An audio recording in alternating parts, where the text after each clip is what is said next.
helmets on. It's time. Outnumbered overtime on a Monday. OT, baby. Yes, you got to be ready for the crash. You never know what's coming. I know one thing. Whatever is coming is unknown to me. We've got a 5-point emotional harness, Lou. You're taking care of. Whoa, I like that. Welcome back, by the way. Hey, great to be with you guys. Great to always. have you Lou, today. what's on your mind today? What do you think the biggest story of the day is? What is going to lead your show this evening? We haven't decided that yet, but the competition is for what is happening in Europe, the setback for Angela Merkel in Germany, and because that is the nexus of the European crisis right now, financial as well as societal, in the form of the immigrant crisis, refugee crisis, or in point of fact, Ohio, which looks to be the fulcrum point for this country and certainly the Republican Party in choosing its nominee. Can I ask you a question? What importance, just set this up, what importance does Ohio play, not just in tomorrow's Super Tuesday 2 contest, but broadly? What does this mean if Donald Trump wins Ohio? What does it mean if John Kasich wins Ohio? And does that change the race? I think it does change the race, and it gives winning it would give Trump great momentum, and I know that's an overused expression and hackneyed one, so I will acknowledge my hack nature there to use it. But it really is, in this instance, momentum. If he can take Florida, 99 delegates, Ohio, then with Illinois, with a huge number of delegates. I mean, people aren't even paying attention to the fact North Carolina has 72 delegates. It's a very important North Mariana Islands, too. Those 9 are a lock for apparently right. Donald It's going to send Rubio over the top. So I've asked this on the live chat, and we're starting to get some responses now. I said, what outcomes do you predict for Super Tuesday 2? What are you predicting, Kennedy?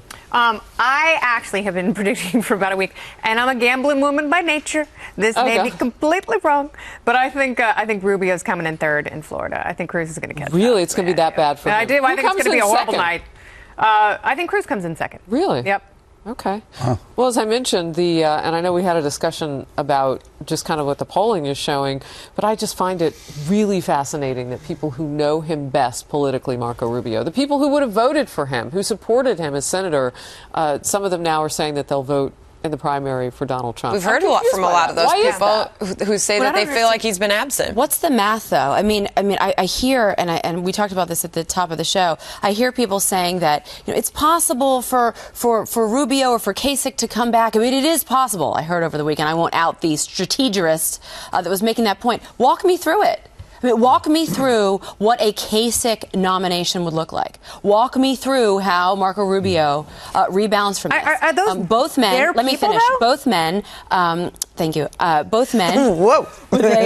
When they speak out, you look and you go, how do you have a compelling case for you to actually seal the nomination?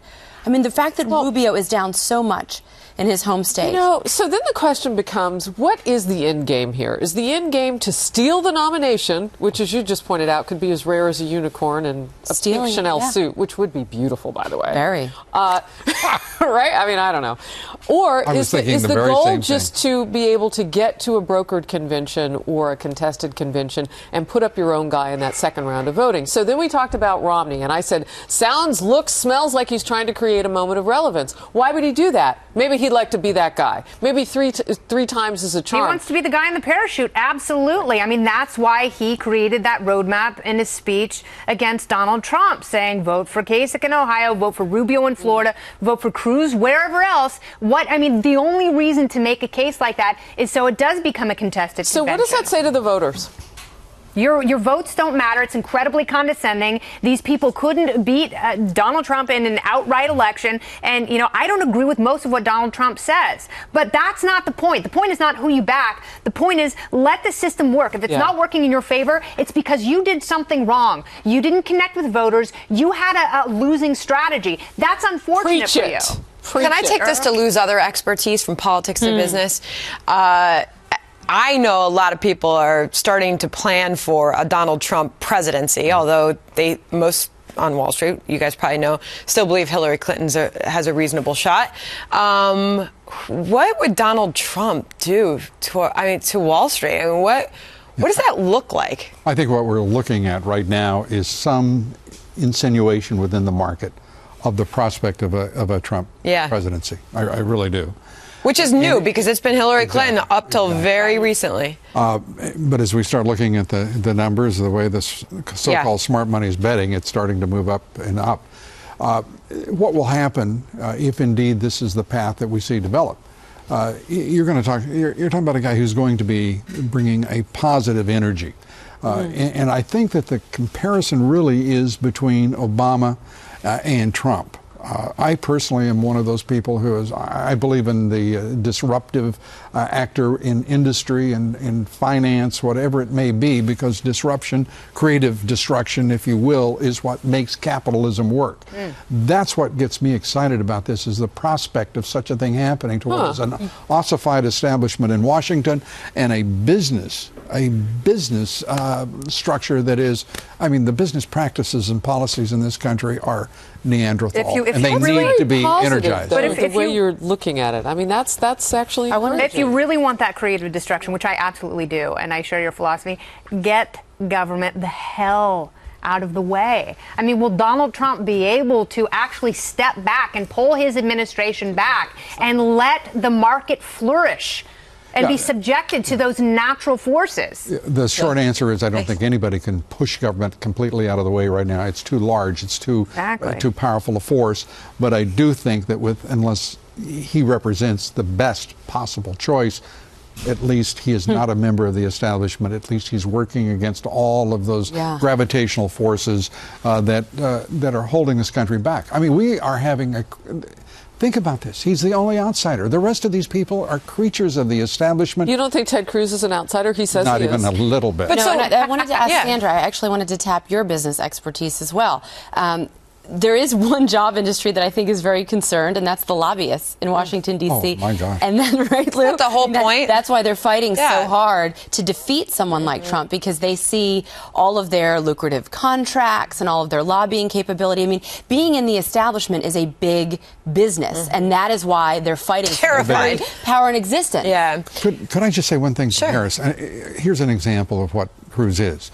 All of the times in which he's been accused of dirty tricks on the campaign trail, he said, well, that's this, that's that, there's an excuse, there's a rationalization, it's another part of an organization over which he doesn't have control. Donald Trump, there's an incident in Chicago that is obviously external forces, and he says, well, he's responsible for everything in his campaign.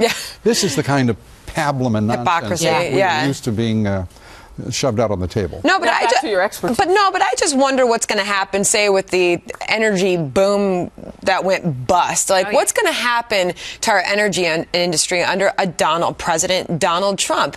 I mean, I haven't heard a whole lot of his plan. Will there be a Keystone pipeline built? Like, what happens there? I mean, how could a Donald Trump not go through with that? I don't know how he could not, and I don't know how the Republican Party, should it hold the Senate and House and also have a president, could do anything other than support free enterprise capitalism, and that means moving straight ahead. At the same time, I'm sorry? Does it mean ending the Fed?